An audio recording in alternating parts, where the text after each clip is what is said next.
We want to get an update now on that breaking news we've been following all afternoon.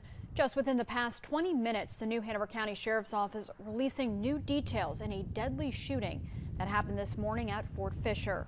We're learning that Christopher Fenty was shot to death while sitting in his car. A bystander hit the head by a stray bullet and is now fighting for their life. That shooting happened at 9 this morning in the parking lot of the Fort Fisher Battle Acre tour stop. Deputies arrested this man on your screen, Adrian Hall Jr. They say during the shooting, a round went through Fenty's vehicle and hit a person sitting in their car. Hall is charged with first-degree murder and first-degree attempted murder.